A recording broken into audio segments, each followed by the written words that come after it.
Ito mwanaume ako na mchezo. Hata mimi nataka nimeenda nyumbani.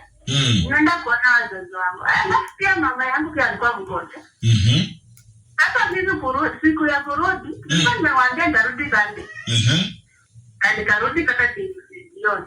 Oh, ukarudi Saturday jioni, Sasa yeye alikuwa anajua nitarudi Sunday jioni. Mimi nikarudi Saturday jioni.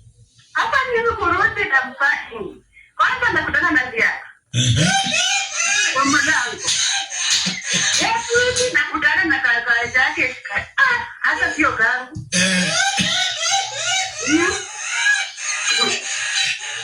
Nikashindwa kwani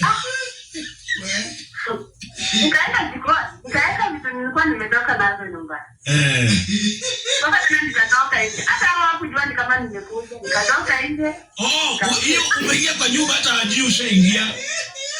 Ajui. Mimi nikaeka vitu nilikuwa nazo, nikatoka nje. Lakini sasa kutoka nasikia kasauti kasifurana kwa nyumba.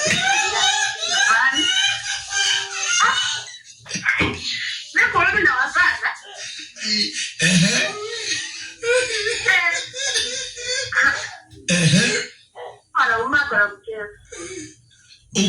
Ukampata. Iliwapanguza hapo.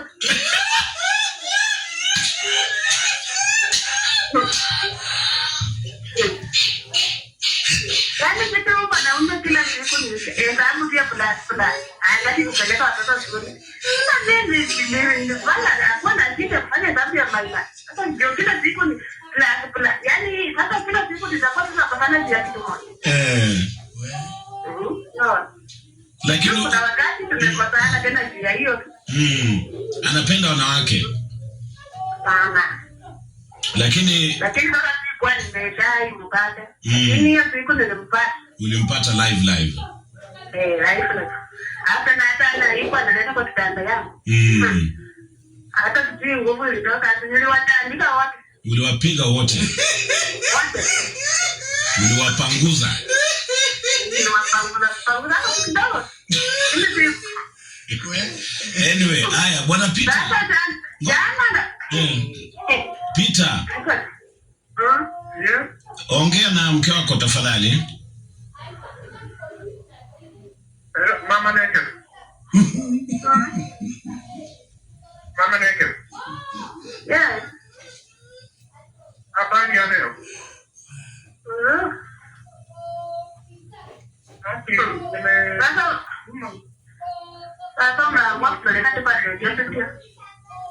Nimesema kwa patanisho hiyo wanisaidia atilifu urudiko nyumbani. Haki, pole najua nilikosa. Na niliomba wewe sasa kila siku ni makosa moja. Hiyo tu. Wewe badilika wewe. Haki, na hapa wewe badilika. Sitarudia tena. Umebadilisha nini? Hiyo mtendo nilifanya hata chai usiyafanya. Hata ukinaoka muda ya Mungu ndiye shahidi wangu. Sasa hata kwa mambo kama hiyo usijaribu kuweka Mungu wewe. Sasa hiyo ni kazi yako. Najua pia Mungu anamlikiana mwenye anakusaidia. Sasa mambo kama hiyo usijaribu kuweka Mungu. Hata Mungu anaweza kusaidia tena kidogo ingine. Kama nitumie jina gani ingine ndio unisamee. Kwa sababu mimi nakwambia tu. Hayo ndio nakwambia ufanye jinsi yetu Mungu na baka kuweka Mungu. Sawa? Mungu atakutuma. Okay, nataka tumalize kwa sababu time inasonga. Kwa hivyo uamuzi